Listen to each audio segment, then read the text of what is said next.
KGRA Digital Broadcast Station, Salt Lake City, Utah, Hudson Valley, New York. Saucer is the leading innovator of original and authentic UFO-inspired essentials and apparel, symbolizing self-enrichment and advancement. Believe in style and elevate your craft at thesaucerbrand.com. Folks, this is very important information. What's to be said about CBD? AncientLifeOil.com. Our CBD is made from hemp and has 0.003 THC, which means this wonderful product won't get you high, no matter what amount you take. What does CBD do for the body? My hands are tied. But you can Google CBD benefits and be astounded. When you're finished reading, you'll want to log on to AncientLifeOil.com. That's AncientLifeOil.com. and purchase. Life is good when you feel good. People are tired of pain. People are asking for non-GMO organic products to help them with, you fill in the blank. Legal in 49 states, and again, our CBD is made from hemp. Ancient Life Oil is about helping people one by one by one. If you wonder how good the product is, the CEO takes it every day without miss. AncientLifeOil.com. That's AncientLifeOil.com. Have a great day. Hey, Dr. Phil here. I help people solve difficult and trying personal problems every day on my TV show, but there's one problem that's just got me stumped: childhood hunger. Nearly 16 million children in America struggle with it. That's 1 in 5 kids who may not know where their next meal is coming from, despite the fact that there's more than enough healthy, nutritious food out there to feed them all. Now, I don't know about you, but that is unacceptable to me. Luckily, the Feeding America network of good people is out there collecting surplus food and giving hope to hungry children and their families at local food banks all across the country. But let's face it, they can't do it without your help. Join me in supporting Feeding America and your local food bank at feedingamerica.org. Brought to you by Feeding America and the Ad Council. Together, we can solve hunger. Together, we're Feeding America. Hey, this check is wrong. I worked a holiday and 7 hours of overtime. Not getting paid correctly is a real pain. It could also hurt our boss if our company provides out-of-compliance checks. That's right, construction companies doing business with the government can get fined, or officials of the companies can go to jail if the checks aren't right. It's a law. The Davis-Bacon Act has 30 compliance issues for every check, but there is an easy way for construction companies to be in compliance. EMARS offers Compliant Client, a web-based system that finds and corrects all 30 of the possible out-of-compliance check issues. Users of Compliant Client report an 80% savings in time and money. Running a weekly payroll usually takes about 5 minutes. All 15,000 plus clients of EMARS have never had a legal compliance issue. Plus, they sleep better on check day. Contact EMARS at emarsinc.com or call 480-595-0466. Coming this April 10th through the 12th, it's the 33rd Annual Ozark Mountain UFO Conference. Find out the latest information from speakers like author Whitley Strieber, Missing 411's David Paulides, The Devil's Den Abduction Terry Lovelace, Princess Janae from the Farsight Institute, and many more. There's a dinner with the Speakers Banquet Saturday night, and Sunday's Life in the Universe panel hosted by George Norrie. Robin Bird and I will be there in the Vendors Mall, so come see us. Visit OzarkUFOConference.com for tickets. That's OzarkUFOConference.com. KGRA Radio is your interactive alternative talk media. Sponsored by the Paranormal Radio app. The KGRA rolls out its new high-definition call-in phone lines. 855-472-5483. That's 85-KGRA-LIVE. The Paranormal Radio app hotline gives our listeners the ability to call in and interact with your favorite host. Post questions for the guest. And win KGRA swag like t-shirts, books, DVDs, conference tickets, and more. Your interactive alternative talk media. KGRARadio.com. This is Paranormal Now.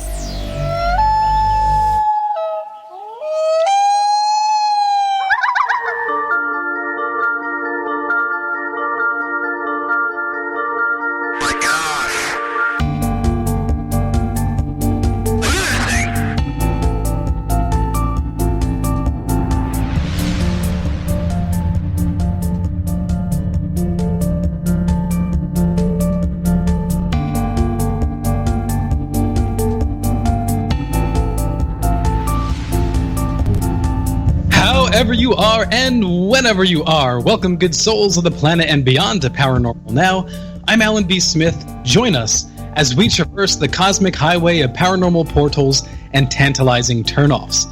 Our guest tonight is returning author and professor of religious studies, David Halperin. His new book is called Intimate Alien. And normally, I do not do this, but I'm going to read right off the back of the jacket here because I think it just best describes what we're going to be talking about tonight, or at least teases the best.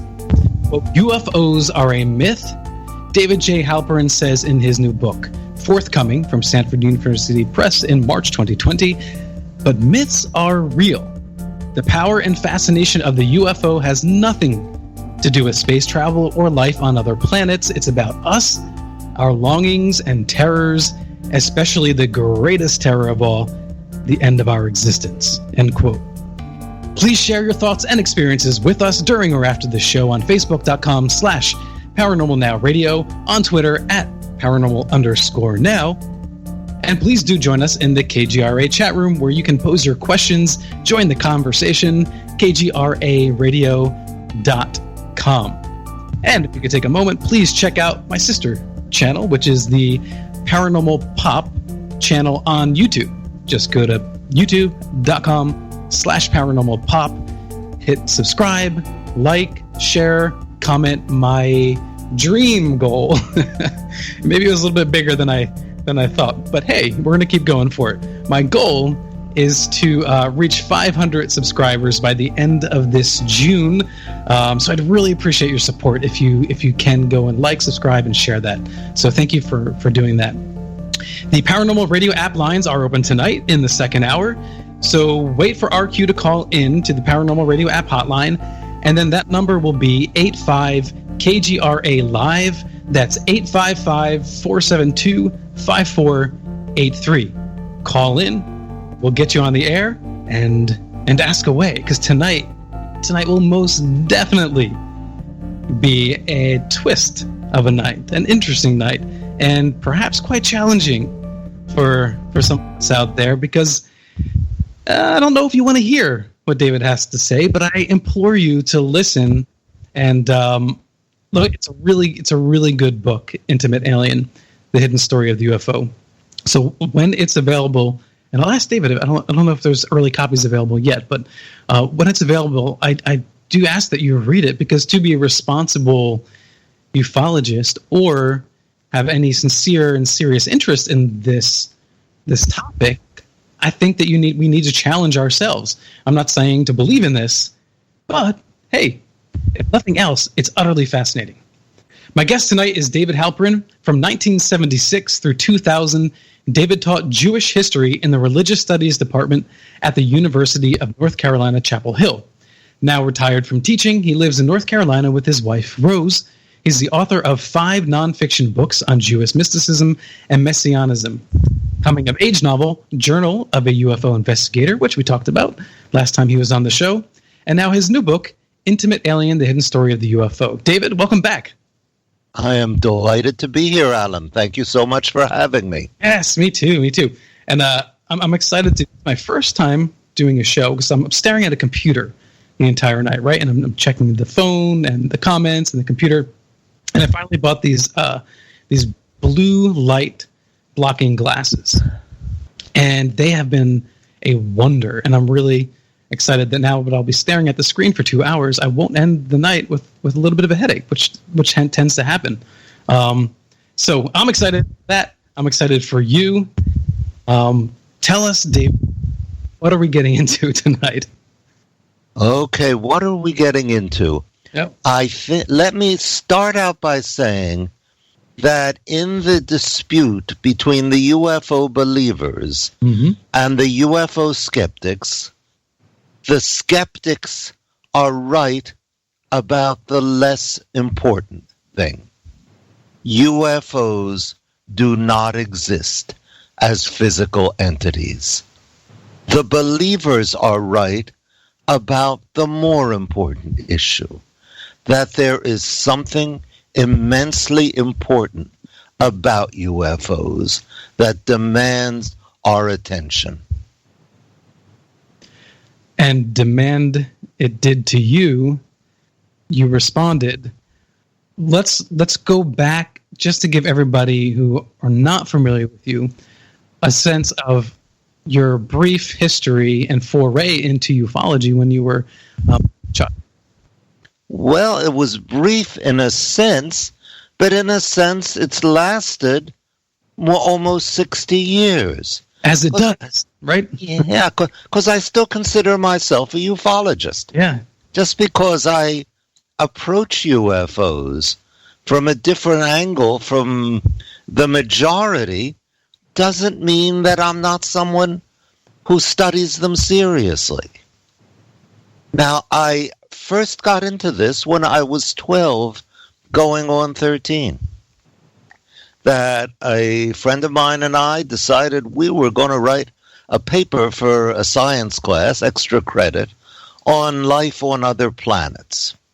And we figured we're going to have a chapter on flying saucers. We knew just vaguely people had seen flying saucers or claimed to have seen them, but what were these things? So we rode our bicycles to the public library, and we found 3 books on the subject. One of them was Carl Jung's Flying Saucers, a modern myth of things seen in the skies, which probably we will have plenty of occasion to talk about before the evening is over. And another one of the 3 was Gray Barker's They Knew Too Much About Flying Saucers. Mm-hmm.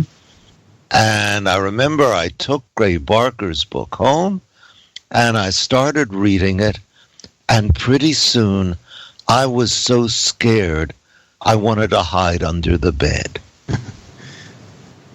The book starts out with a 7-foot monster, worse than Frankenstein, who terrorized 6 kids and 1 woman on a hilltop in West Virginia.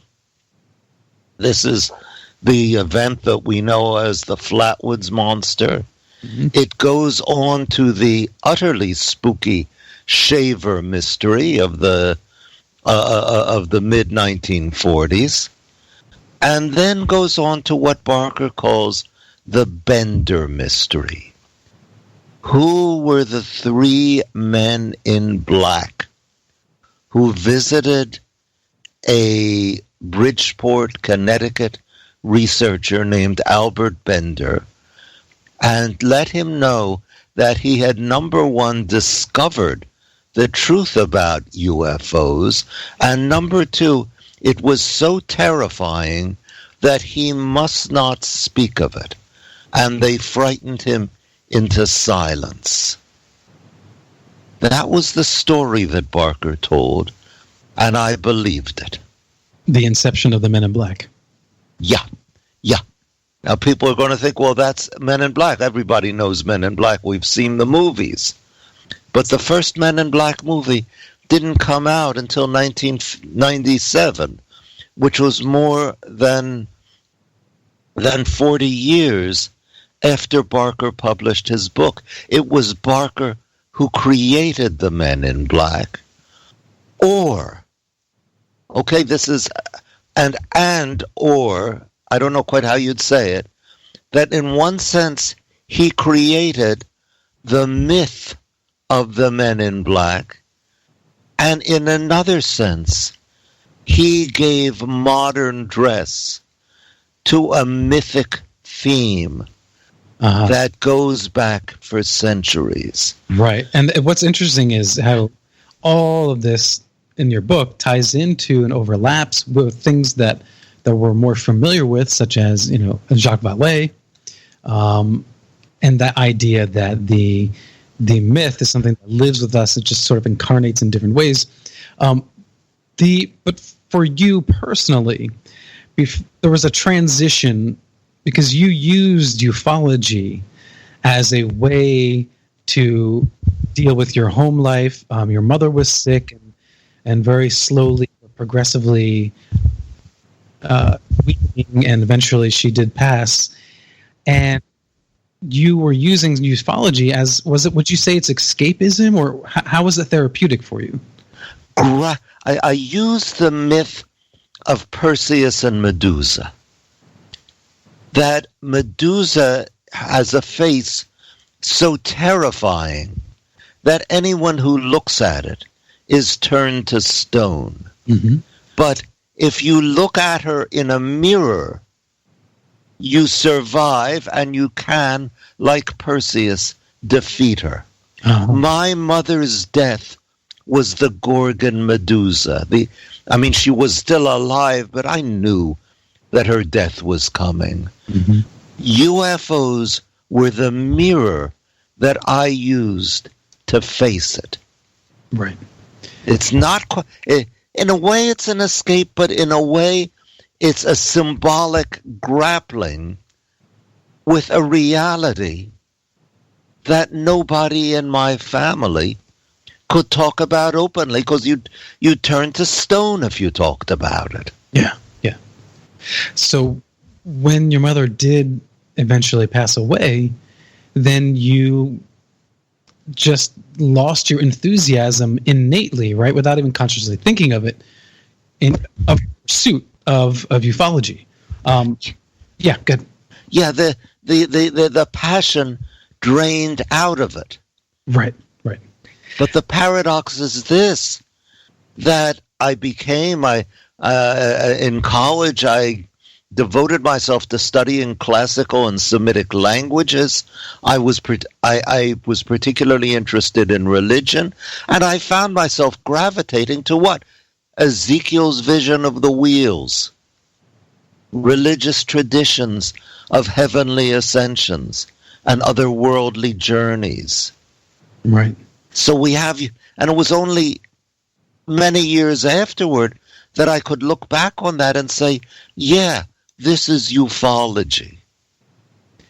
Yes, and you actually participated in some publication as well, right out of my home state, New Jersey. Oh, yeah. I've got to ask, where in New Jersey are you from? We're from near Long Beach Island, if you know the area.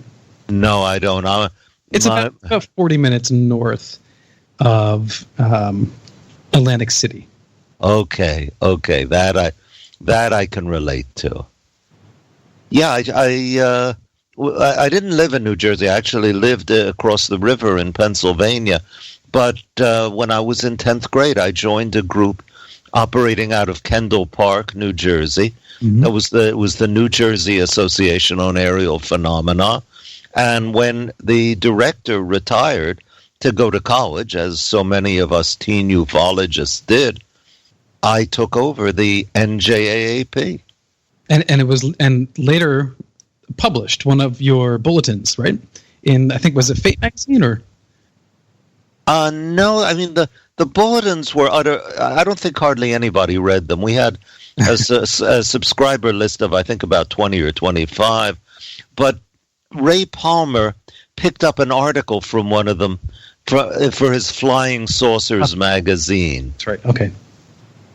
Yes, but that's fascinating. So you really truly were a dedicated ufologist. And so once this faded away, you went on and you went to college and you had a completely different career path over the years. Were you keeping pace with what was going on in the world of ufology, with the advancements in information, FOIA documents, research? Distantly. Mm-hmm. I mean, I remember that I read John Fuller's The Interrupted Journey. Mm-hmm. When I was in graduate school, I met Jacques Vallée. And Jacques Vallée was really one of the, if I had to give my intellectual pedigree, my approach to UFOs, I would begin with Jung and his 1958 book, Flying Saucers, and then I would go to Jacques Vallée's 1969 classic, Passport to Magonia. Mm-hmm. And I would say that these are the people who most influenced my way of thinking about UFOs. The man whom I most value, the ufologist I most value, I must say, is Jerome Clark, who was when I was director of the NJAP, he was assistant director, and we used to exchange 10 and 20-page letters about UFOs. And he's now, I mean, he's one of the most compelling writers about UFOs that there is. I mean, his UFO encyclopedia is an absolutely indispensable reference work. Right. So you, just to be clear, you don't think any UFOs are spacecraft at all? Absolutely not. What about, is there room for military experimental craft? Possibly. Possibly, yeah. I think a good way for people to understand where you're coming from, let's talk about the Belgian UFO event. And if you can describe for the listeners what you write in your book and where your argument lies in that case. Yeah, I mean, I'm really following here Eric Wellett and the arguments, the observations he made in a book whose name I'm blanking on at the moment, but it seems to me that he provided at least part of the clue to the meaning of these events. We know that starting at the end of November 1989, there was an enormous rash of UFO sightings over Belgium, which extended into the following spring. And these sightings, one peculiar thing about them is that they seem to be limited to the border, within the borders of Belgium. And another is that about half of them were in the pattern of triangular objects, triangular flying objects, with 3 bright lights at their corners, and a 4th, much dimmer, red light. Right. Now, if I ask, and that people did photograph them, but the photographs either showed nondescript blobs or else nothing at all. The one exception turned out to be a hoax. Right, exactly. So it's the one that's with the prominent black triangle with the 3 like yellowish lights in the corner or white on the corner, right? And it's like an orange, red in the middle. Yeah. So that was fake. Sorry. A lot of people still pass that photo around, but yes, that's not real.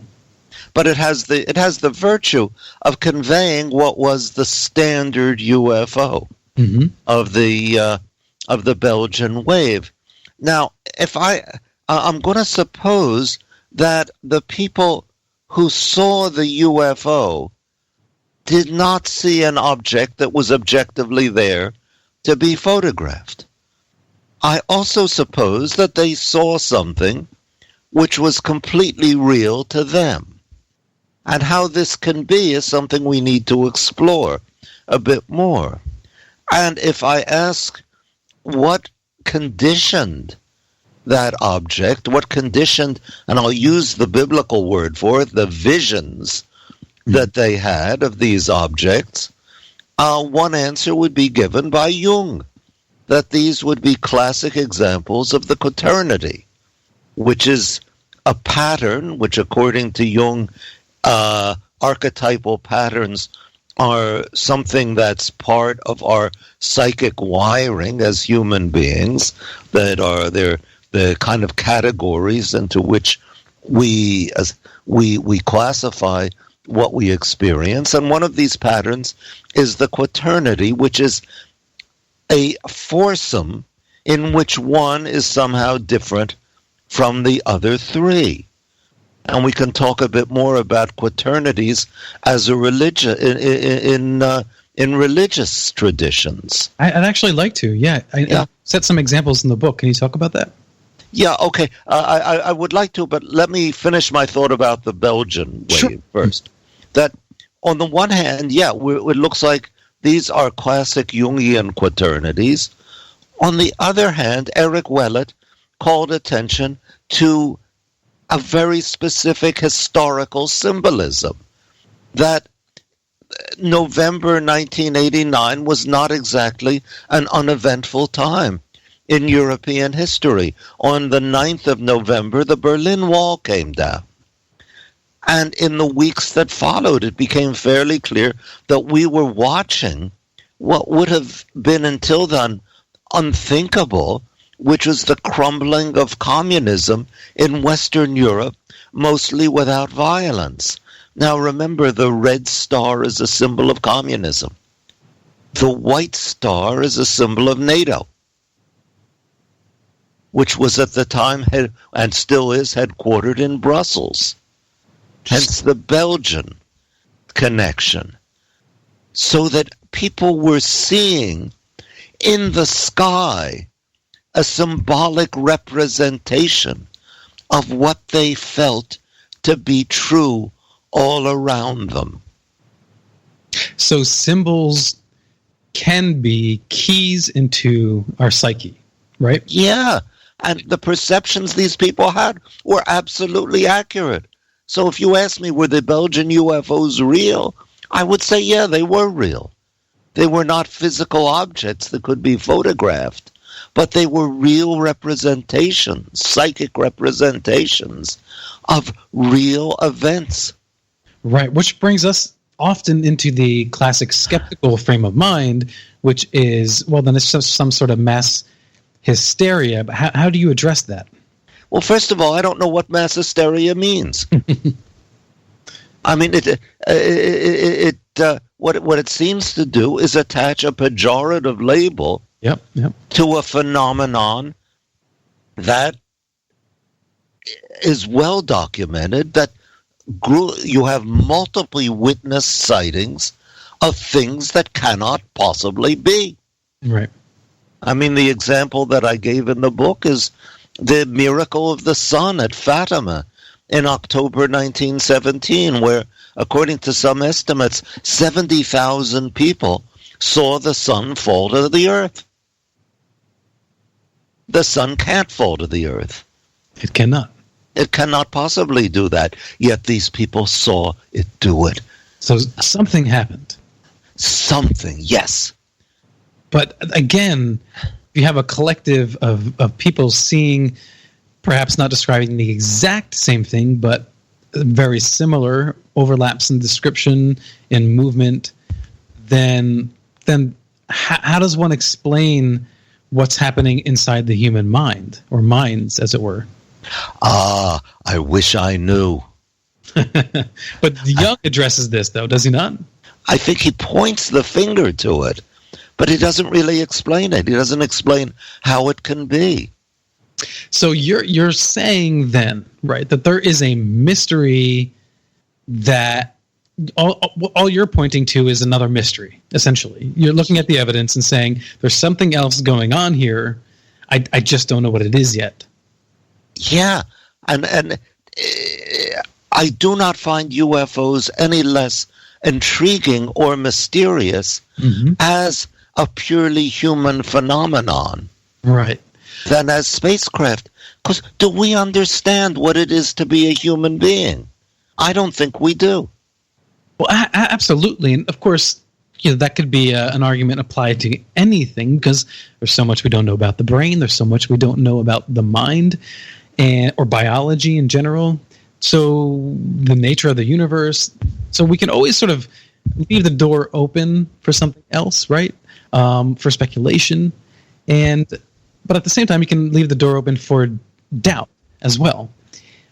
The triangle UFO, the black triangle UFO, they're in the Belgian flat. So you have 3 white points, and the center being red, which represent the Soviet Union. And so this entire symbol represents the collective psyche that the end is nigh. Or a major shift. Or a major shift. I would not say, well, but it's interesting when you say that. I balked at it, but you may be right, because one of the books that came out not long after the fall of communism was The End of History. Mm-hmm. that from now on, that liberal universalism had prevailed, authoritarian regimes were on the way out, the long horror show of history was at an end. Well, unfortunately, about 10 years later, 12 years later, we discovered that wasn't quite true. But when you say the end is near, yeah, on the one hand, it's not the end as we often imagine it, as a catastrophe, but the end, yeah, the end in the sense of St. John in Revelation, a new heaven and a new earth. Right. Because at the time, for those, I was young when this occurred, so I didn't really tap into the full zeitgeist of it, but it was deeply meaningful, and everyone across the world was reflecting on the state of humanity and society as a whole. It really, I think, gave everyone pause and time to reflection on where the future was going to be, and it looked bright for many of us. That sort of sense of hope, as it were, did fade away. Why haven't we seen another, or maybe we have, another UFO event that is a shared collective event that forebodes something else, or has it just not occurred yet? Well, I think something very dramatic has occurred, and I didn't write about it in the book. But in December 2017, the New York Times ran a piece with a byline. We'll come back to the byline, but describing this. First of all, the Pentagon, what was represented as a secret program in the Pentagon to investigate UFOs, and particularly a video taken by a Navy plane back in 2004. Right. Now, what bowled me over? I mean, I remember when the Berlin Wall came down, I thought my first reaction was, no, it's not possible. And when I heard about this, I was thinking, no, it's not possible. The New York Times was always actively hostile to UFOs. Yeah. And now here they are running an article with a byline. Helene Cooper, who was their Pentagon correspondent, Ralph Blumenthal, another New York Times correspondent who has written very well about UFOs, and Leslie Kean. Right. Leslie Kean, who had no connection with the New York Times. Yep. What induced the old gray lady, as we used to call the New York Times, to give her a share in the byline? I think something major had shifted. And I would connect it with the seismic event of November 2016, namely the election of Donald Trump. Ah, interesting. So it seems like major shifts go along together. It's like a cause and effect. Now, the actual New York Times piece really has changed the way the ufological community talks about the subject and the way the public seems to accept it a bit more. Because, I mean, David, it's very difficult to look at now, especially that there's been multiple analyses of these videos and the pilots who were there on the ship, that something was physically occurring. There's just no doubt about it. I mean, doesn't that make you think that yeah, maybe there really is something now? It makes me think that we do not know what there was. Well, true. Okay, so if you're saying that, let's say up until this point, there wasn't enough evidence to say this is a physical craft from space, this video with evidence and analysis, as I said, is something in the physical world, or you're saying that it's not? it's something else, but we just captured it. Yeah, I'm saying that there has to be some mundane explanation for it. I don't have the slightest idea what it might be. So you think it's mundane, not something like supernatural or from other dimension? No. So, but you may well ask, why this bias on my part? Why do I not just open my mind and say, this is the evidence that we're being visited, or that there's some unknown objects flying around in the skies? Mm-hmm. And my answer is to quote people quoted 2,500 years ago by the prophet Ezekiel, "The days grow long, and every vision faileth." UFOs have been a cultural phenomenon for 70 years now. Mm-hmm. For 70 years, more than 70 years. For those 72 years, we have been anticipating some sort of denouement, some sort of revelation. I think the latest word for it is disclosure, which, by the way, shifts the locus of the UFO from the sky to the government, which is a very interesting shift. And after 70-odd years, nothing of the sort has happened. How likely is it that we could be visited by space beings for something like 70 years, and the evidence for it be as sparse as this? Well, what I would say is that if these were probes and they were coming here with the sole purpose of not being detected, but if they get caught, not a big deal. I mean, couldn't that explain it? If they're just trying to keep their distance? Why would they be doing it? Well, I don't know, because they would be such a strange alien species anyway, right? Sentient being, sure. Commonalities, probably. But we don't really know how another species would think. Right. And that's exactly the argument, or essentially the argument I would offer at age 15 or 16, which is we can't say what we would do if we were in the UFO being's place, because we don't know what their place is. Right. It was only years later that I realized that robs the extraterrestrial explanation of any explanatory power. Well, how is that? Because if there's absolutely nothing that can be predicated of space visitors, then to say it's space visitors tells us no more than to say we don't know what it is. But it doesn't change the fact that let's say you and I got into a spaceship and we are spying. We, went 6 million light years to the nearest system, and we were just keeping our distance but looking at a planet, and we saw oh, there's some sentient beings, moving around about there and doing things and building things. And we just, we're keeping an eye, making notes, sending information back to the university. I think that would be perfectly natural. And then people looking up from that planet would just see these random things once in a while and go, what the heck is that? See, I think that would be perfectly acceptable. Why would they be so elusive about it? I don't. There you go. We're back to the I don't know. Yeah. So I mean, that even before these videos, there were. I mean, to me, the one case I've never been able to see a sensible explanation of is Socorro, April 24th, 1964.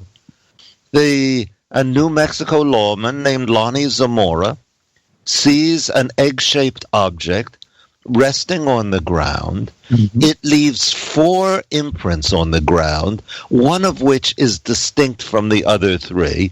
And, Dr. Jung, please call your office. He sees, so I think it's 2. I may have that number wrong, but 2 white uniformed pilots beside it, looking exactly like human beings, except for their diminutive size, which, by the way, also argues against any explanation in terms of space visitors, that the sorts of beings that are associated with the UFOs change over a period of time. Oh, that's true. I mean, that's one of those things where it does give me cause to doubt a little bit some people's stories because there is an evolution or a change over time. So that definitely puts a little bit of a hole. Yeah, and I just do want to add this. I just got a message from Carol Carl. And Carol, I was thinking the exact same thing. Carol Carl is the host of Behind the Obsidian Curtain on KGRA. My thought was the prime directive in Star Trek, as far as if you're approaching a planet, right, David? Maybe say we can't expose ourselves. We don't want them to know about our technology and what have you. We don't want them trying to come out and probe us. How about that? It's possible. It's possible. Mm-hmm. But do you really know any more about these objects when you say that than you did when you say, I don't know what they are? Well, sure. Okay. But look, I mean, if you were a native South American when or East Indian, as it were back then, West Indies, and Columbus arrived, you didn't know who those people were, what their motivation was, why are they here, how did they get that technology, but it didn't change the fact that they were there. Yeah, but their presence made itself powerfully known within a few decades. True, and you could walk up and you can touch them. And they conquered your lands and turned you into slaves, basically. Mm-hmm. Which was what I thought the UFOs were going to do to us. Except for, weirdly, I wasn't afraid of it. Right. Okay. Well, you make a very good point, too, because there was a time where people thought they were coming from Venus, and we had all those reports, that the natives of Venus and Mars were coming here and threatening us, and hey, get your act together. And then that movement faded away, didn't it? Or changed, yeah. I mean, it became clear that Venus and Mars are not inhabited, and it also became clear that if the UFOs are going to do to us what Cortez and Pizarro did to the indigenous peoples of the New World, they sure are taking their time about it. Right, and then moving forward, reports tend to come from star systems much further away, Pleiades and so forth, Zeta Reticuli. And the thing is, it's so far out there, unlike Mars and Venus, it's like you can't prove whether beings live there or not. So it gives you a sort of a safety, right? Yeah. So I can appreciate that. Now, back to the Belgian UFO flat. The pilots, the Belgian fighter pilots, they did catch objects moving on radar. So it wasn't just what people were seeing on the ground. Yeah, but when they went up there, they couldn't see anything. Right. But we do now have technology that is creeping up to the point of true visual stealth, where human eyes can look at a plane and have a difficulty seeing it, right? And so I think it's totally reasonable that in the next, 50, or maybe already the government has it, right? I mean, you tend to be 50 years in advance, something like that, as far as our military tech goes. But let's say 50 years from now, we all know that that there is a stealth craft out there that you just can't see or could barely see with the naked eye. I think that's totally possible. I don't think it's impossible that an advanced alien race would have that technology. But wouldn't it be equally possible that these are false radar returns? It's possible, but I do know that the human eye can look up to the sky, right, and not see. Speaking of the glasses that I'm wearing tonight, which are very comfortable, not seeing the blue light spectrum, but a regular handycam could pick up and has picked up blue light spectrum. So it just depends on what lens or what light frequency we're working with. And so maybe there's a technology that, again, speculation, that allows a certain amount of tech to see it, but the human eyes, not so much. I don't know. But I guess in this case, it can't both be true, right? Because you have people visually seeing it, and then the radar is seeing it, and yet the pilots don't see it. Yeah. It's very... Yeah. I mean, so I really can't explain that. I really can't explain that anymore. I mean, coming back to Socorro, okay, there were imprints made on the ground by this object. Yeah. Now, Zamora, the witness, could have dug them himself. That's not a problem. But that would mean he's a liar and a hoaxer. Whereas everybody who knew him regarded him as an upright lawman. Yeah, yeah. So I continue to find that baffling. Well, but there are also impressions in the ground. I mean, if he's not a hoaxer, which I think we can all safely assume that that's the case, then what's up with the impressions in the ground? Was that just coincidental? They just happened to be impressions that roughly approximated a shape of a landing, or what's your take? I don't know. I mean, that as I said introducing it, it is one event that I have never seen a satisfying explanation of it. Yeah. But it's funny you say that, because other ufologists, and Kevin D. Randall comes to mind, consider that to be the best case. Yeah. Yeah. Yeah, I mean, with good reason. And yet, okay, now, so far I've been sort of arguing pro-UFO, but now I'm going to switch around and say, how likely is it that we should be visited for 70 years and there should be such a sparse sprinkling of events that seem to point to there being visitors?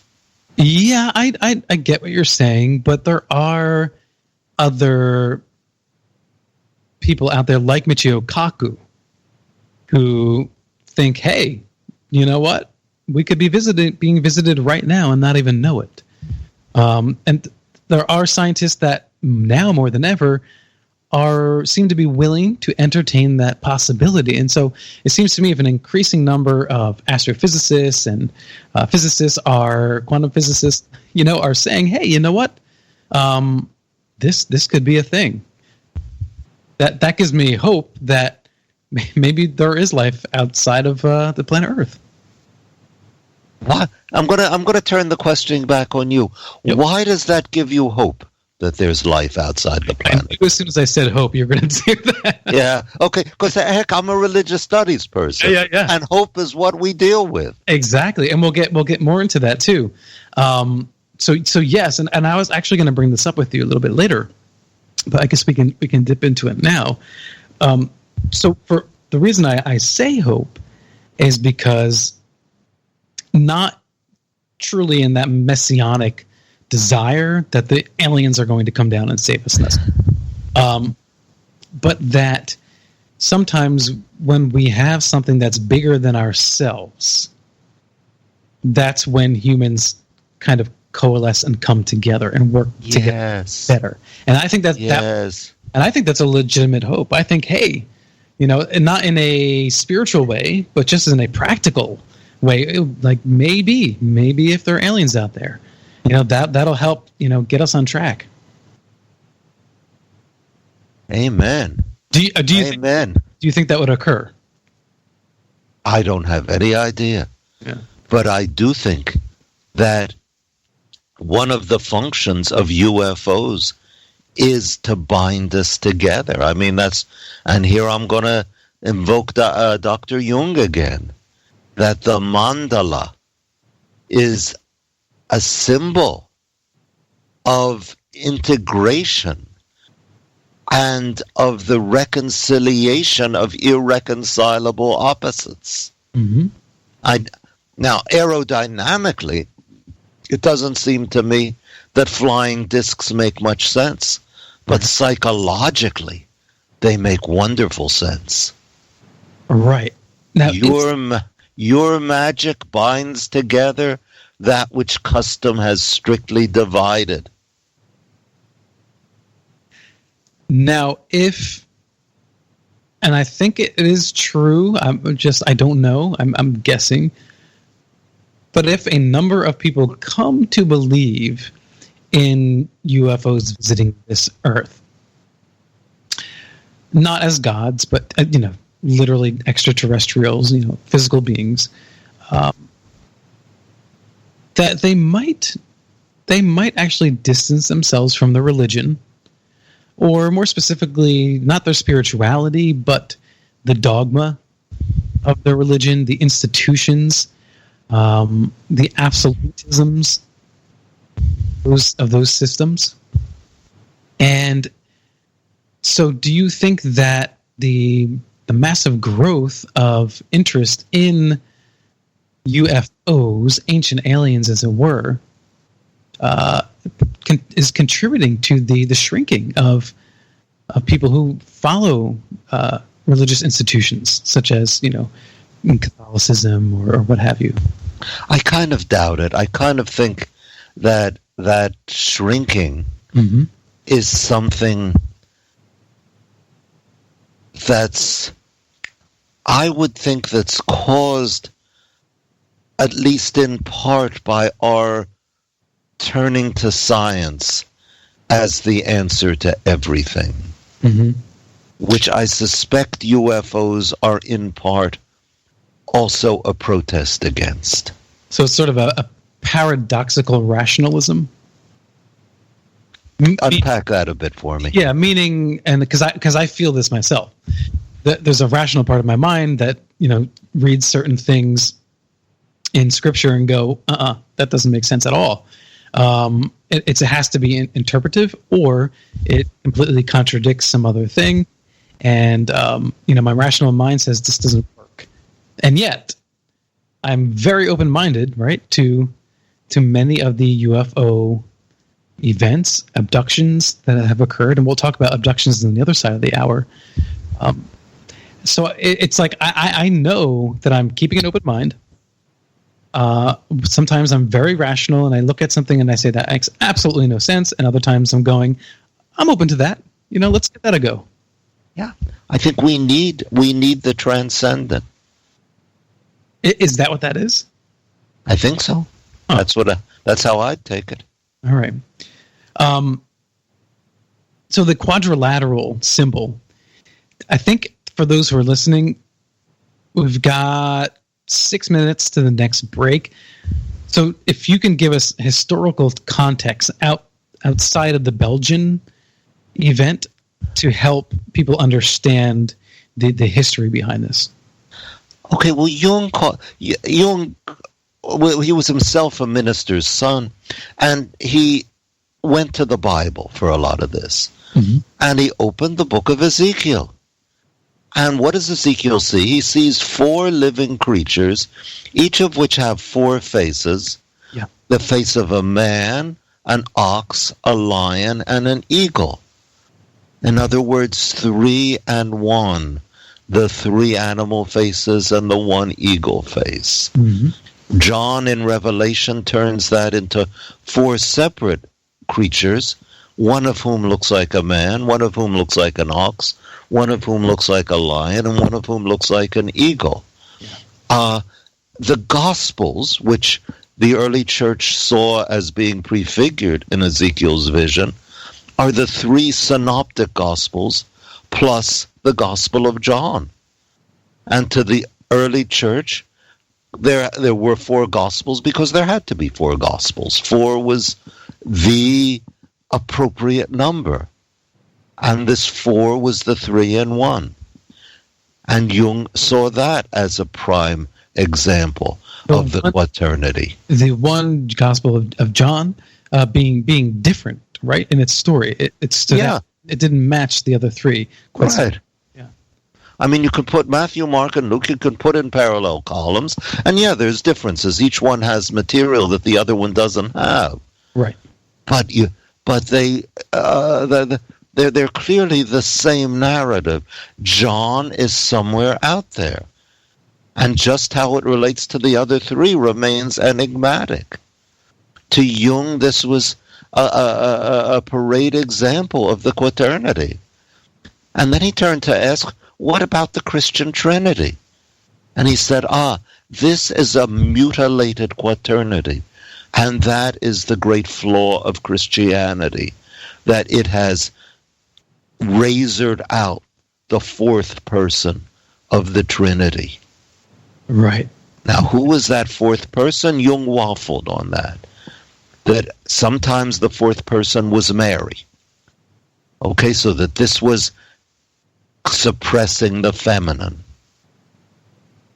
Sometimes he saw it, suppressing the feminine. Yeah, that the church cut Mary out because they didn't want a feminine part of the Trinity. Ah, interesting. Mm-hmm. And at other times, he thought that the fourth was the devil.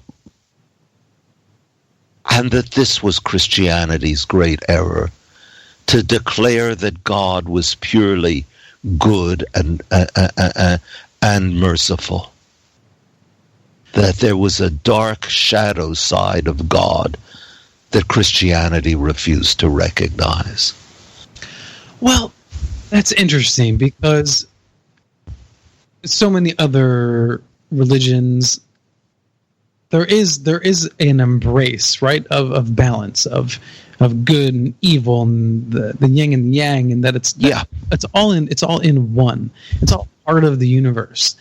And yes, in the Judeo-Christian, I would say in general, the Old Testament, New Testament, there is this odd dichotomy that this doesn't seem to reconcile itself very well. And so you have to, in Christianity, you have to attribute it to the devil. Yeah. But in reality, maybe that was the mistake. The mistake was that there is no devil. Because I think, wasn't the devil a machination that came later on in Christianity anyway? Well, you have Satan in the Old Testament, but he doesn't have the full demonic power. Right. He does later on. Right. So he's a rebel, but it's not like the dark side of the universe, as it were. Yeah, he's not even a rebel. He's the prosecuting attorney for right. God. Yeah. In a way, that's good, right? You're challenging. You're saying, hey, what's the deal? Yeah, it fell upon a day that the sons of God came to present themselves before the Lord, and Satan came also among them. And the Lord said to him, Satan, hast thou seen my servant Job, who is perfect and upright? And Satan said, doth Job fear God for naught? Stretch out thy hand, I pray thee, and take away all he hath, and he will curse thee to thy face. And if those of us who were, I was raised Catholic, if we approached our spirituality where we embraced that part of being human is that we have a dark and shadowy side, and how do we manage that rather than try to dismiss it, try to ignore it, push it out, repress it, maybe we'd have a better balanced populace. Well, that's certainly what Jung thought. I can't speak of other people, but I can speak for myself. Yeah. All right. We are at the break here, so we're going to have to come back on the other side. David, there's so much to cover. I know there's no way we're going to get to it in the second hour, but we will do our best. So for everybody listening, David, when does the book come out officially? March 24th. March 24th. Okay. And if you want to get this book and get all the details and the work that David has put into this, just go to davidhalperin.net and you can find some information there as well. This is Alan B. Smith for Paranormal Now. We will be right back. Too far the wrong way, can take it all back now. Been lost in a bad way, I've gotta let you go.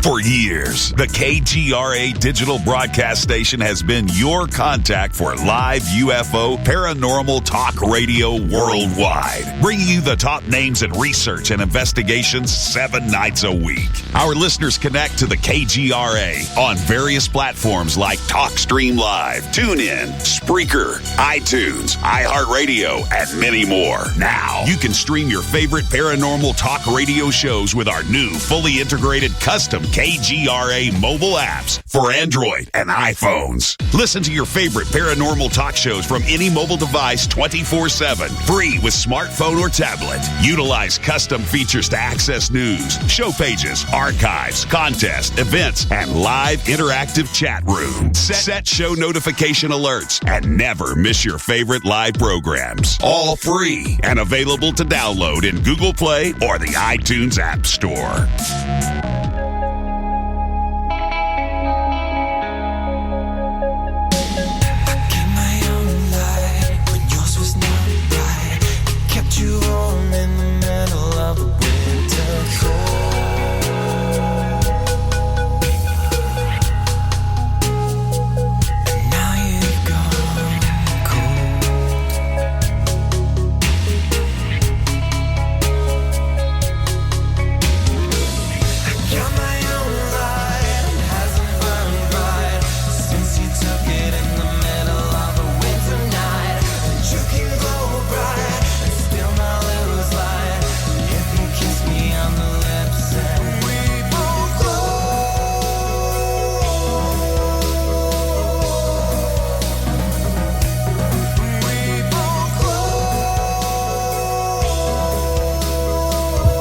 Welcome back to Paranormal Now. This is Alan B. Smith, your grateful host here on KGRA Radio Live every Tuesday, 8 p.m. Eastern Standard Time to 10 p.m. Tonight's guest, David Halperin, and we are challenging the conventional ufological thinking of what UFOs are. And David considers himself a ufologist. He just says we need to approach this differently. That's what we're doing tonight. David, I think if we discuss, if you will, the Betty and Barney Hill affair. Yes. Because it's fairly encompassing. What do you think really occurred? I think that Betty and Barney saw a light, part of a tower that was on top of one of the mountains that they were driving through, and that created the illusion as they were driving of following them. This, I did not make this up. A man named James MacDonald, not the famous James MacDonald who wrote about UFOs, but another James MacDonald, went with his wife and daughter following the footsteps of Betty and Barney Hill, and they saw the light that Betty and Barney described. They had the advantage of knowing in advance what it was. Right, of expecting something and knowing what it was. Yes. On a deeper level, what is most compelling about your argument isn't what was seen physically or not, but how you explain it psychologically. Yes, that is perhaps one of the principles I advance in the book, that there may be a physical trigger, or often usually is a physical trigger for the UFO encounter, but the UFO comes from inside.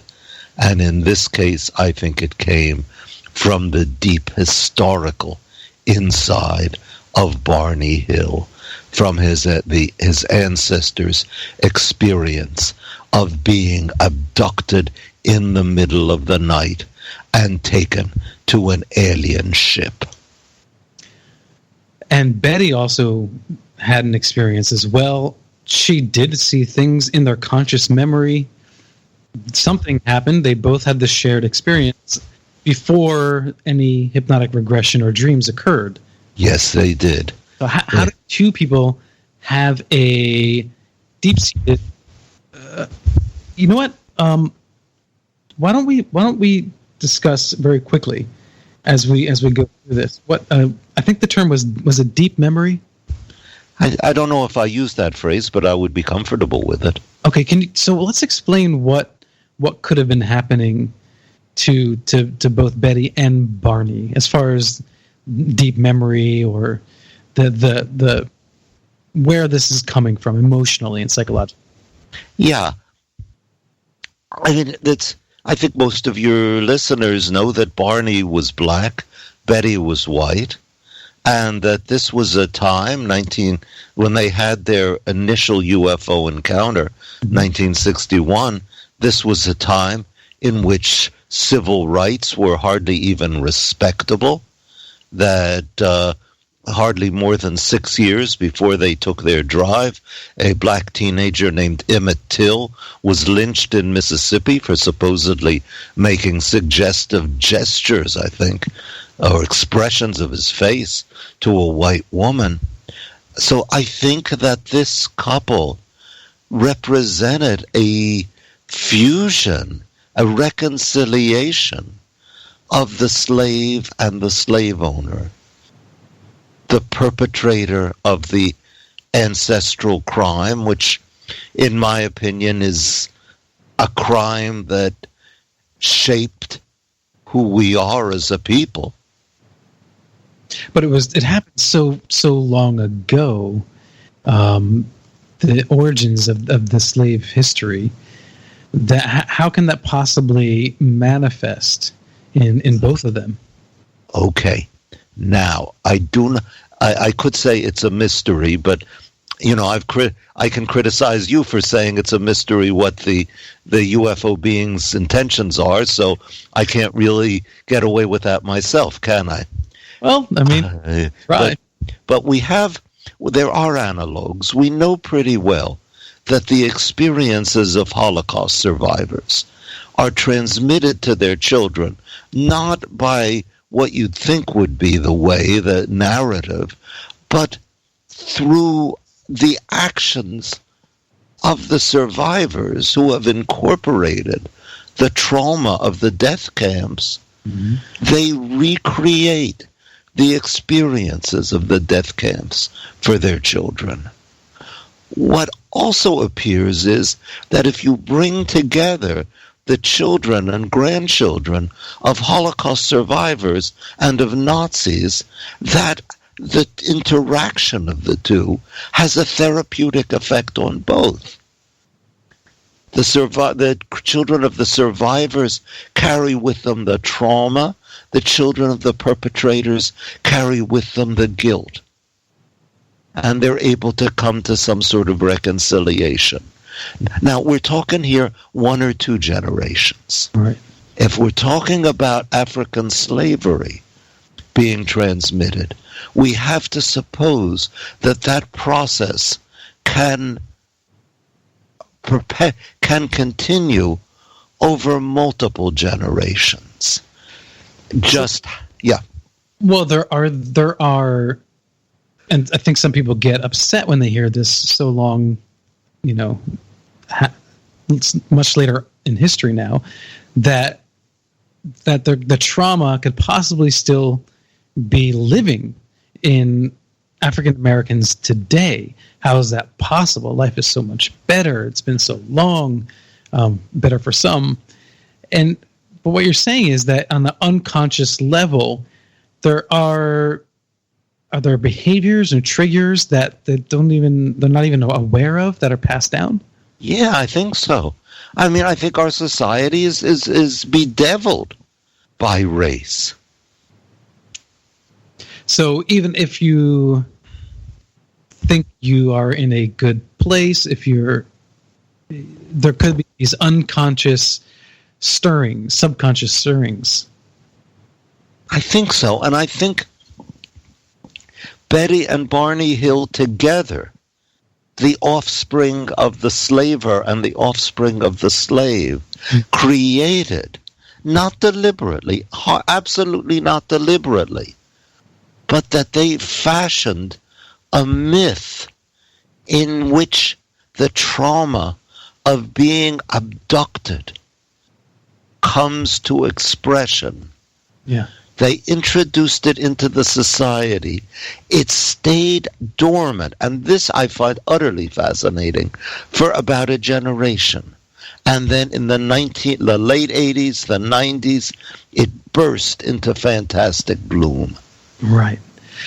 So, Barney Hill, being a black person in the 60s, he was married to a white woman. He, just by the nature of being black, right? You have to be careful sometimes, right? Who you looked at, what you said, how you behaved. Oh, yeah. You were afraid of the way someone looked at you. You had to be very careful. And the way you described it in the book is that or actually, I think Barney actually described it this way. Yeah. That he when he saw someone being kind to him, he would make the effort to be very nice to them. Exactly. I mean, Barney was just an amazing man, and I mean, I think Betty was an amazing woman too. Barney had to walk the tightrope between ingratiating himself with the white majority, which he refused to do, and preserving his dignity while at the same time behaving in a human, brotherly way. And not too long before this, as he deals, and he describes it himself, he has suspicions of the way people look, their haircuts. He's on guard constantly, basically, and that creates a constant level of stress, a sort of being prepared to be the victim, and then you have the history which could be passed down psychologically through generations, and this all sort of funnels and builds up, leading up to this event, and right before this event happens. Is it possible that on the even deeper level, and I don't think most of us do, like you said earlier, really understand what Jung was saying about the archetype, but is it possible that there is a sort of universal shared consciousness that's like on a genetic level, or maybe something on a psychic level, I don't know, that also fed this and led up to this funneling of emotion that burst as the event itself? I think it's very possible. I mean, I think the TV show Nova had a special in 2007 about research that was being done with a village in Sweden where the experience of famine 2 generations earlier had its effect on people's health. To their descendants who had never experienced famine. So they were showing signs of negative health issues related to famine, but they weren't experiencing famine. And actually, paradoxically, I think in some ways they were healthier than those whose ancestors had not starved. That is very right. So again, is that a genetic thing? We don't know, right? I mean, the word used is epigenetic, that it's not part of your genes, but something that rides on the back of your genes, as it were. Now, how that works, how to envision that, I don't know. But it does look like, I mean, when I was in high school biology, we were taught, that it was Darwin versus Lamarck, and Lamarck was the old-fashioned guy who said that experiences are transmitted are inherited, and we know that now that isn't true. It seems now that it's not quite so clear that that's not true. So all this trauma could have potentially built up and was released that night in New Hampshire. Yeah. And so there was a playing out of historical and real-world trauma. But it's so difficult for me to wrap around because there's so much physical description. They used binoculars. They saw a ship with windows. That's more than just seeing a light on a hill. Yeah. So and there's the UFO coming from within. They had a shared visual experience, even if something wasn't there. I think so. And they were both. He experienced an aggressiveness, right, from the beings. He was being captured, brought onto the ship, like the slaves are being brought onto the ship. And what about for Betty? What was her experience? Well, she had one absolutely horrific experience of a needle being pushed through her navel. Yeah. And that has been interpreted, I think quite plausibly, as trying to kill whatever fetus the black man has implanted in her. She remembers that they're abductors who seem to be essentially human beings. Okay. It's as the hypnotic regressions progress, they start shrinking and fitting more into the pattern of UFO aliens. But at the beginning, at least, they're basically human beings. That they're fascinated. Why did Barney's teeth come out and hers don't? Yeah. Now, why would extraterrestrials be interested in human beings' teeth? But slave traders were very interested in teeth because it was the teeth that could tell how old their merchandise was. Mm-hmm. Right, and he also described them at one point as being Nazi-like. Yeah, and that's just a bone in the throat of anybody who thinks he's remembering, an actual abduction. When he sees the people on the UFO, first he sees a friendly, smiling Irishman. Huh? Why an Irishman? Well, then he thinks he knows that Irish people are generally hostile to Negroes. So at the time, or at least that's his perception. Right, exactly. Right. I'm sorry. I don't mean to say that as the truth. I'm saying that's what Barney perceived around in the people around him. So he says, when I see a friendly Irish person, I think I will be friendly. Because he's got to negotiate this. He's got to deal with a hostile society without being either frightened or groveling. Right. So he hides, represses, whatever, suppresses the fear. He doesn't want Betty to see that he's afraid, and sort of negotiating and managing the situation here. And then the Irishman vanishes, and he sees a German Nazi. Now, I remember you mentioned something about Betty. I think it was an assumption on your part, but if she was the descendant of a slave owner, that there's some psychological play there as well. I think so, and I'm using the model of the therapy with Holocaust survivors' grandchildren and Nazis' grandchildren.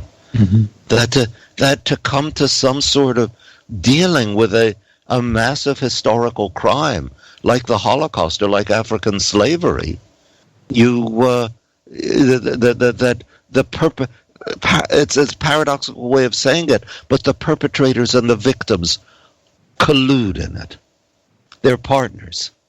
So this all manifests for both of them. And again, it's still so hard for me to wrap it's almost easier for me to believe that there's a UFO that came down than that they had this collective shared experience. It's so bizarre. Yeah.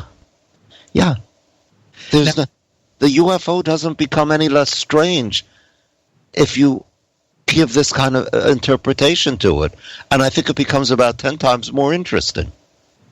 Okay, and if you're just tuning in, this is Paranormal Now on KGRA, and my guest is David Halperin. If you want to find out more, you can actually also go to his Facebook page, which is facebook.com/Journal of a UFO Investigator. Or, of course, you can go to his website, davidhalperin.net. Now, this does lead us to,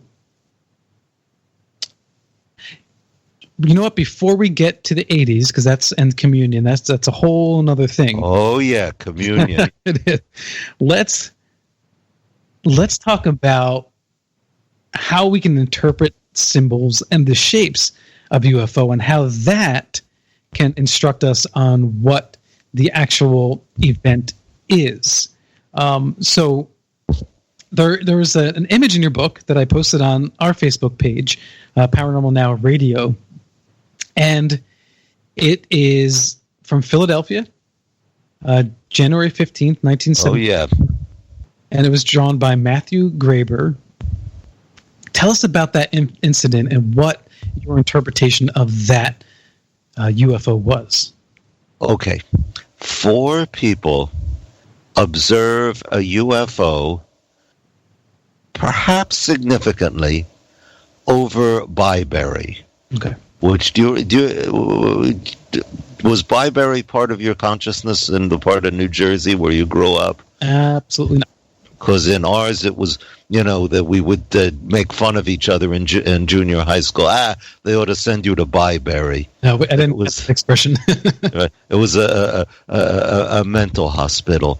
These 4 people observed a UFO that was hovering in place and actually seemed to exchange signals with them, responding to the brightening and dimming of their car headlights. And the 4 of them, it was a man and his wife and their daughter, who Graber called Sarah, and Sarah's husband, who was Tim, and I should mention Sarah was pregnant, that they were the 4 witnesses, and Graber said, all right, why don't you draw pictures of what you saw? And Sarah and her parents drew us domed saucers. Tim drew something that, to me, looked like a detumescing penis sheathed in a condom that had ruptured exactly where it needs to stay intact. Now, okay, you say, well, I'm a dirty old man. Naturally, I'll be projecting my sex obsessions into the picture. So as an experiment, I posted it to my Facebook fan page and asked people, what do you see here? And the responses were a snake or maybe a dick. Mm-hmm. And then almost everybody saw it as a penis. And somebody put up a link to a humorous video about an outrageously phallic UFO. Now, there's one piece of information that I've suppressed here, which is that Tim and his pregnant young wife were not exactly married. Mm-hmm. And you think back, those in your audience who remember the 1970s will remember that it was pretty widely accepted for unmarried couples to have sex. It was not accepted for them to have children. That if a young woman got pregnant, then there were decisions that had to be made very quickly. And what I infer is that they saw something in the sky. I think it was probably an airplane, because in Tim's drawing, there's a red light on one side and a green light on the other. And as one person who posted to my fan page said, I don't think UFOs have to follow FAA regulations. Exactly. Right. So here, 4 people see what is in reality an airplane, but something from inside, I would say external reality, which an internal reality comes to meet. You see what I'm saying? That Tim has seen in the sky a representation of his personal dilemma. And the other 3 saw something very similar, which was just shaped like a typical UFO. Yeah. And by the way, Dr. Jung, call your office. Here we've got 3 and 1, classic quaternity. Right. Well, and everybody says, oh gosh, it's another Freudian approach. Everything has to do with the phallic symbol or sex. But heck, Freud was right, Sometimes. Yeah. I think he was right most of the time. I tend to agree with the Jungians that he was right pretty much all the time. The only thing he got wrong was he thought he'd discovered the whole truth. Right. Okay. Fair enough. That whereas in fact he'd only discovered part of it. But as far as he went, he was right. And Heck, sex is vitally important, and it's also something we can't that even in this supposedly liberated society we can't talk about with any great comfort. So does this come out of a guilty place in his conscience? I think a conflicted place. What's he going to do? And he looks up to the sky and he sees the image of the condom that failed him. So our mind is overlaying something that isn't there. It's part of our imagination. So, but you don't categorize it as a hallucination. I would, except for one thing. It's impossible, in my opinion, to cleanse hallucination of its negative connotations. Mm-hmm. Okay. You think you hear hallucination, you think of a drunkard seeing pink elephants or something, and that's not what it is. Right. So it's sort of like, when you say mass hysteria. Yeah, I think a lot of these sightings are, quote, mass hysteria, unquote. But that phrase does nothing except disparage them, and therefore I'm going to avoid it. Yeah. Okay. So I think this is a good example where you have the quadrilateral, because you have three witnesses that see one thing, and the fourth sees something very different. Yeah. Plus, you have the symbolism of the archetypal mind. So this is a really good example of your entire hypothesis, I suppose. Yeah. Packaged in one. Yeah. Yeah. Again, I will repeat the mantra. The UFO comes from the inside. Does that make it any less real? I don't think so. But it's real in a different way. All right. Now we come to the 80s and the abduction phenomenon. Yeah. Where do we start there? Well, shall we start with Whitley Strieber? Sure. That he undergoes, and by the way, I've met Whitley Strieber. I have absolutely no question of his sincerity, and I also have no question that in his writings he is wrestling as well as he can with events that he does not understand. Well, I have to agree with you. In the interviews I've heard speak, he does sound, sometimes he even gets a little emotional, and it sounds like a very sincere person. That he admits something happened, and not always does he say it's an absolute of this or that. He's sincere, and I got to tell you another thing. He is fantastically intelligent. Uh-huh. Okay, we are dealing here with a first-rate mind who has encountered things that he does not understand. And it's interesting that he never says they're extraterrestrials. That's what other people read into his writings. He just calls them the visitors. That they come into his bedroom, they take him out, I think, to a depressed area, sort of like a cavity outside. Mm-hmm. He's taken into some sort of a structure, which may be the closest thing to his being taken to a UFO, and he is sodomized. Somebody rams something up his rear end. Right. And you think that might be something else? I think that's... I'm sorry, I didn't hear what you said. Something else, actually, from his past. Yeah, which is a suggestion he himself makes, that he may have been horribly abused in some way, and that that this was his way of transforming it and dealing with it. And I think that's partly true, but I think that's... No, I won't say partly true. I won't waffle that way. I'll say it's true, but it's not the whole truth. And he teams up with an artist named Ted Jacobs, and at his direction, Jacobs paints the picture, that appears on the cover of Communion, which was published in January 1987 and immediately became a bestseller. I think because of that picture.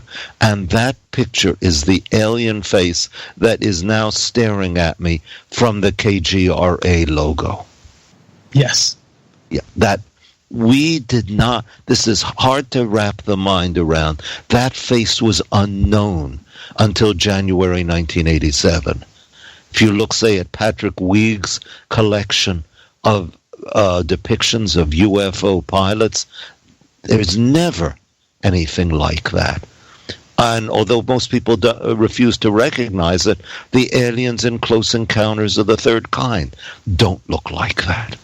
Although those similar, their eyes are just not the big, black, bold eyes. And they blink. If you look at, if you watch Close Encounters of the Third Kind, you will be struck at how much they blink, much more than you or I do. And I think Spielberg is saying there that these are creatures, no matter how weird they look, who are essentially like us. The Strieber aliens are utterly unlike it. They do not blink. There's no possibility of blinking. I mean, there's no way they could have eyes like that they could fit in the skull. Well, some people say, well, they're just wearing some sort of goggles or a head body gear, something like that. Yeah, but I think that evades the question of the power of the image, because the remarkable thing is people saw that image and then wrote to Strieber or went to psychiatrists and said, when I saw the cover of Communion, I know that I have seen those creatures. I'd forgotten, but now I remember. So is it possible that, if we make the assumption that people were abducted, is it possible that the aliens could project an image into your mind that they look like something different?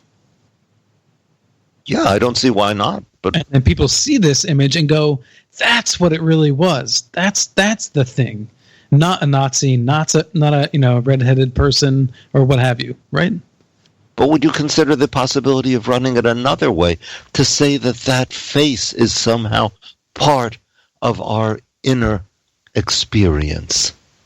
Which is fascinating to of course, to think that he stumbled upon to use your words in the book, like a Mona Lisa of some sort of trauma, of some sort of archetype, or you could say that it's like the elves or spirits of old.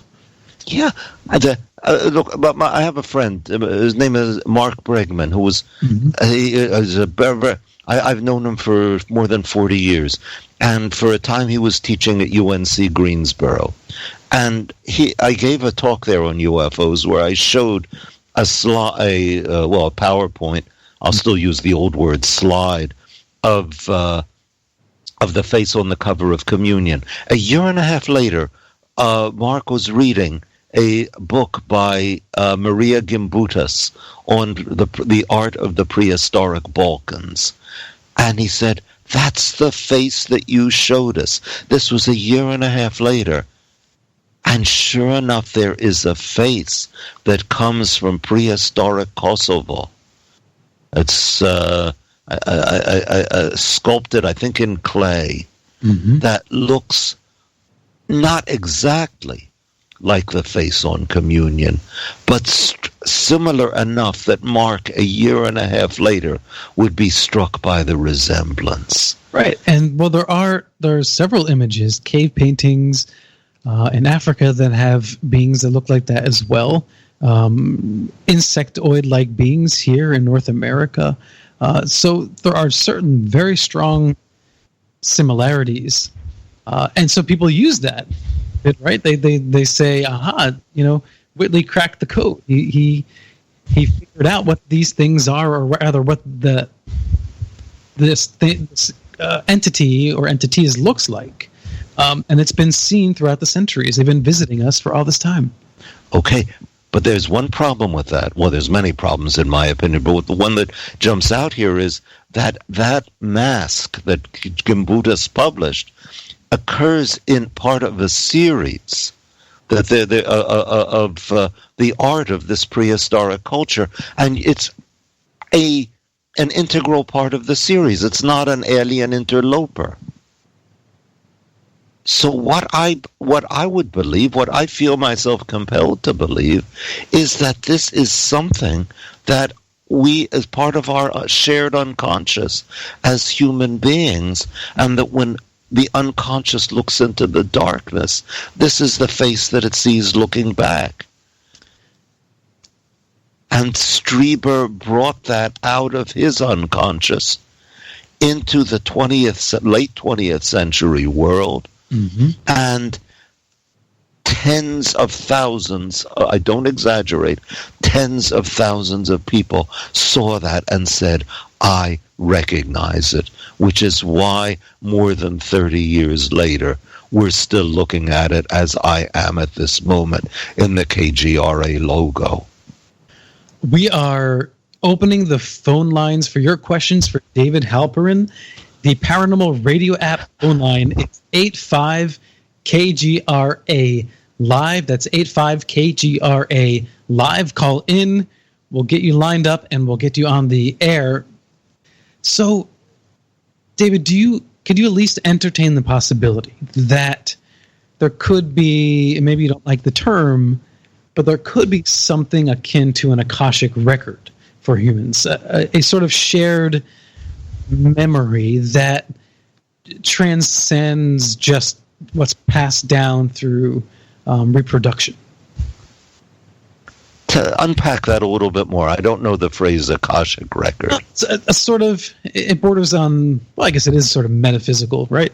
That it's that there's a quantum memory, a all experience, all time, right, is wrapped up in one. I mean, a lot of physicists will argue that time isn't linear, and that's a hard thing just to wrap your head around, and that all things are, and therefore we can sort of tap into that space, that matrix, and our subconscious gets these memories or these experiences from that. I'm open to it. Okay, all right. I mean, it's something I think we have to move to quite tentatively and perhaps timidly. I know I think of a passage from Freud's interpretation of dreams in which he entertains the possibility that dreamers are tapping in to some sort of species memory or species association, sure, a la Jung. And he says it's quite possible. It's just that first we have to try to interpret a dream according to the individual. And I kind of share that skepticism, except as you've heard this evening, I'm ready to walk off the cliff into the Jungian world. You are. And what has tipped you in that direction? I'll tell you what really tipped me. Okay. That I was studying ancient. One of my first books was on the history of the early Jewish interpretations of Ezekiel's vision, and there's a Jewish tradition, that the story of the golden calf. Yeah. Mm-hmm. Okay, that the Israelites in the wilderness worship the golden calf, and it's a real question. Why? They'd seen God appeared to them from Mount Sinai. What would have led them to go worship a molten calf? Right. And the rabbis found a clue in what Aaron says to Moses. He says that the people broke off their gold ornaments, and I threw them in the pot, and out came this calf. It does not say I brought out the calf. It says out came this calf, as if it had life of its own. Mm-hmm. So the rabbis took this passage and they compared it to Ezekiel, where one of the faces of the living creatures is an ox.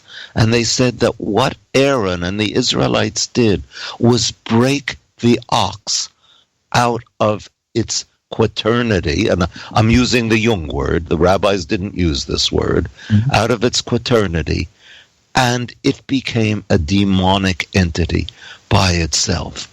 And I thought, gee, this is exactly how Jung says the quaternity works. And Jung had absolutely no knowledge of these rabbinic traditions. Was it that, is it supposed to be that evil, the golden ox? Yeah. Was it just, hey, don't go there, or wow, that's evil, it will destroy you, your soul? I think it's the latter. I think that to the ancient rabbis, it was a stunning act of betrayal of God, and the only way they could explain it was to say that what the Israelites worshipped was in fact a part of God, but a part that should not have been broken off from the quaternity, from its original context.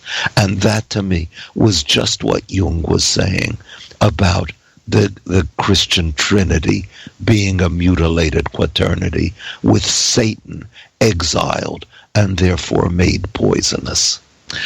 Well, it's interesting, because if you, the four Gospels, right, it's very, very, very forgiving of human faults, character flaws, sins, and the expression towards a progressive desire towards love and compassion.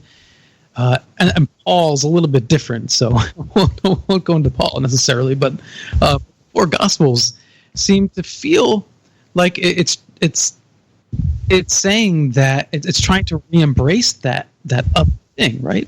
Yeah. But you know what Jung would say to that? What he did say in his classic book, The Answer to Job, he said that the Gospels try to banish all darkness from God, all cruelty, all vindictiveness, which is why it breaks out with a vengeance in the book of Revelation. Yeah. Those open lines are open, so if you have a question for David, the number is 855-472-5483. That's 85-KGRA. Live. All of these abductees, experiencers, in the late 80s to early 90s, I shouldn't say all, the majority of them were reporting either a sexual stimuli of some sort, or a reproductive stimuli, experience, and purpose. And you're right that isn't predominant these days. Why do people have that experience? What's missing that you think that it's a psychological phenomena that they need to fulfill something, or it's an expression of a trauma again from their own lives they just don't remember? Yeah, I mean that's one way of seeing it, and as a matter of fact, I have argued that, and I think there was a great deal of truth in that. Although I now think that that it was too simplistic. That what they reflect is actual experiences of being sexually abused as children. But I think there's more to it than that. That'll go some ways toward accounting for it, but not the whole distance. Right, so that's the thing. If we can, to deal with our trauma, some of us, like you said, not all, to deal with our trauma, sort of change our memory and paint over it so that it wasn't my dad who did that to me, or it wasn't my mom who did that to me. It was an extraterrestrial that created this trauma, because that PTSD, it lives within you, and as you go older, sometimes that's when it really rears its ugly head. And yeah, I mean, you don't want to remember that your own family members might have done something horrific to you. So we have that capability to overlay imagery over top of that, if that's possible. I think it's also totally feasible that an alien species could do that for us, an advanced species. Why would they want to?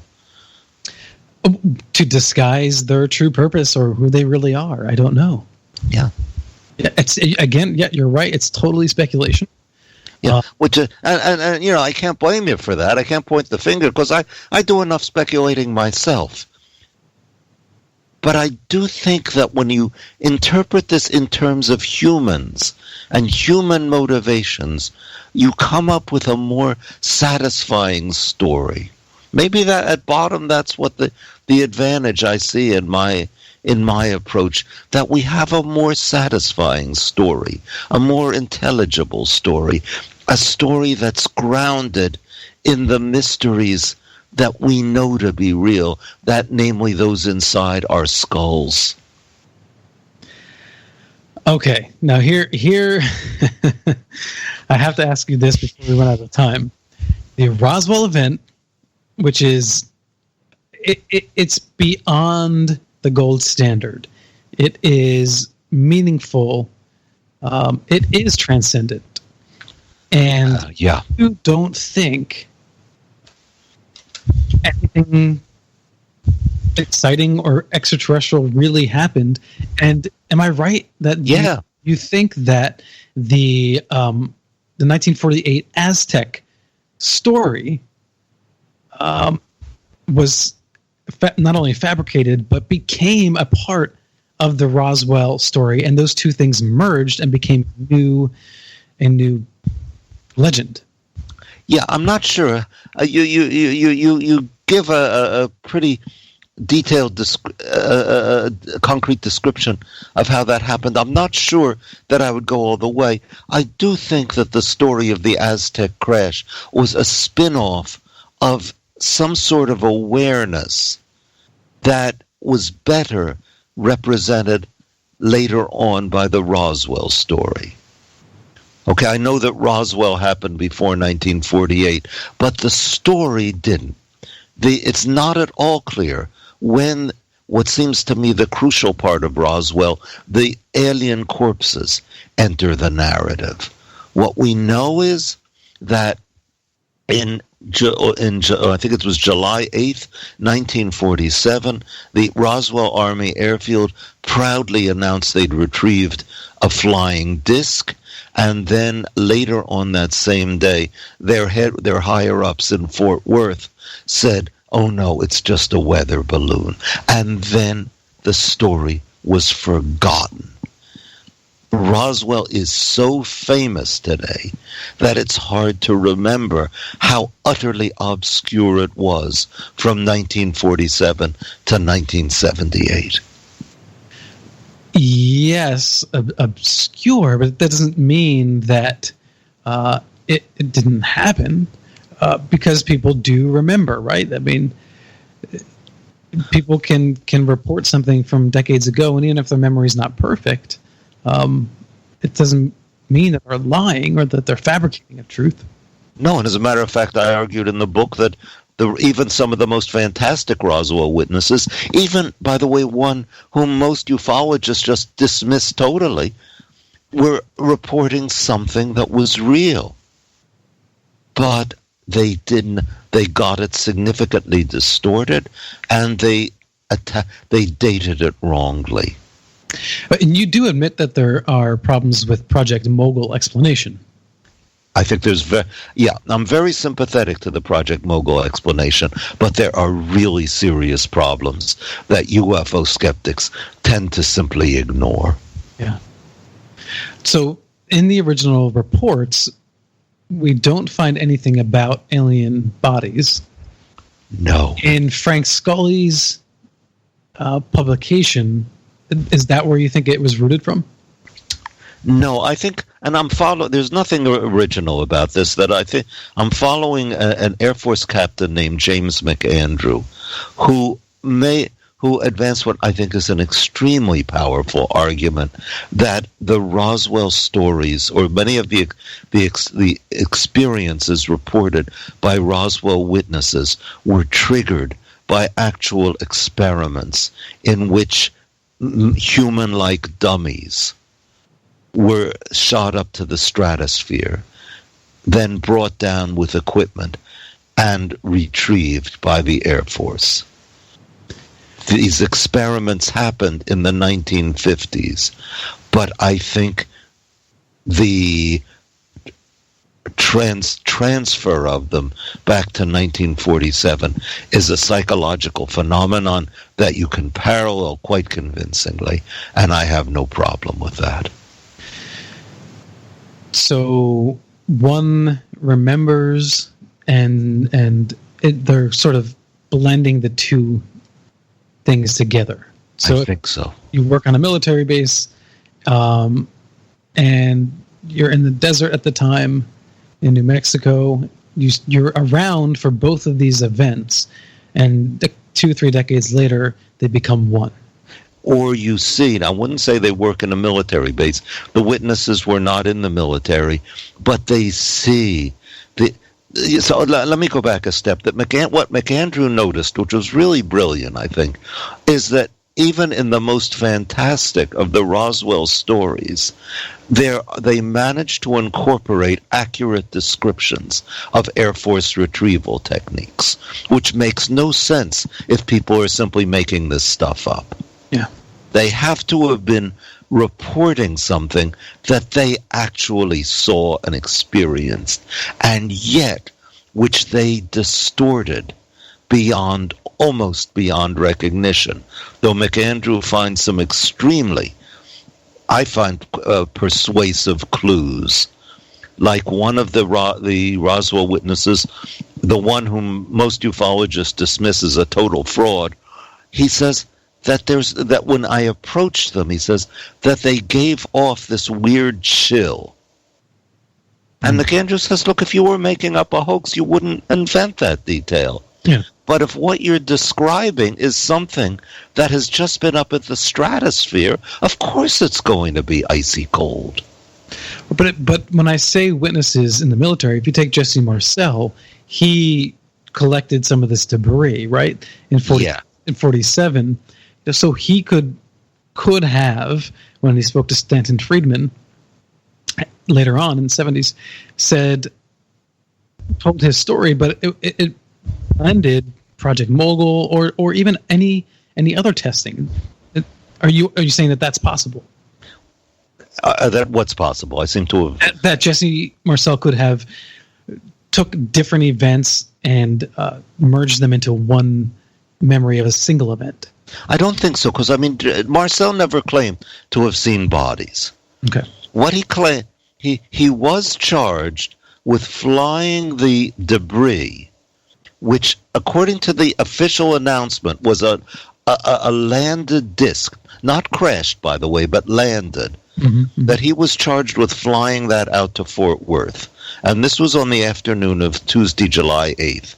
That evening, the general at Fort Worth invited photographer from the Fort Worth newspaper to come and take a photograph of the debris, and it's obviously from a weather balloon, what he photographed. Now, the question is, was that the same stuff that was retrieved at Roswell? Yeah. And I think it probably was. But Marcel was to say many years later that it wasn't, that there had been a switcheroo. And in my book, I reproduce, thanks to the kind permission of the Roswell Historical Society, that a photo of Jesse Marcel with the debris. And I asked the question, is this the face of a man who's been compelled to go along with the cover-up? And I don't know. The face is utterly enigmatic. So I'm not going to convince you tonight, huh? Don't think so. Don't think so. David, thank you so much for coming on tonight. I really do appreciate it. Thank you. I really appreciate being with you. I really appreciate conversing with you about this. Before we go, is there any last thought that you'd like to leave us with in regard to your work? Perhaps to say that I see the UFOs as essentially a religious phenomenon, a UFO encounter as a bona fide religious experience, and UFO lore as a religious myth. You understand by now that I do not use the word myth disparagingly. Absolutely not. And is that a healthy thing? I don't see how it could not be okay. Mm-hmm. It's expressing what we most essentially are. If I hadn't done something of the sort when I was 13 or 14 years old, I don't think I would have survived my adolescence. The UFOs saved my life. All right, well, let's leave it there. David, thank you again. Thank you so much. And if you want to find out more about David, you can go to davidhalperin.net. And of course, the name of this fascinating book, which we really didn't completely cover for sure. So check it out, soon to be published. It's called Intimate Alien, The Hidden Story of the UFO. You've been listening to Paranormal Now, broadcasting live on KGRA Radio every Tuesday, 8 to 10 p.m. Eastern Standard Time. KGR Radio is your official contact for the best in alternative talk radio. To find out more, go to kgraradio.com/paranormalnow. And of course, you can find me on Twitter at paranormal_now. Join us next week for another exciting edition. And special thanks to KGRA producer Race Hobbs. Until next time, live in the mystery.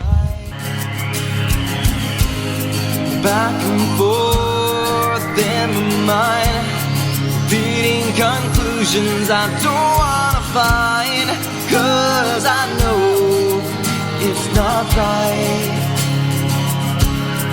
When I come home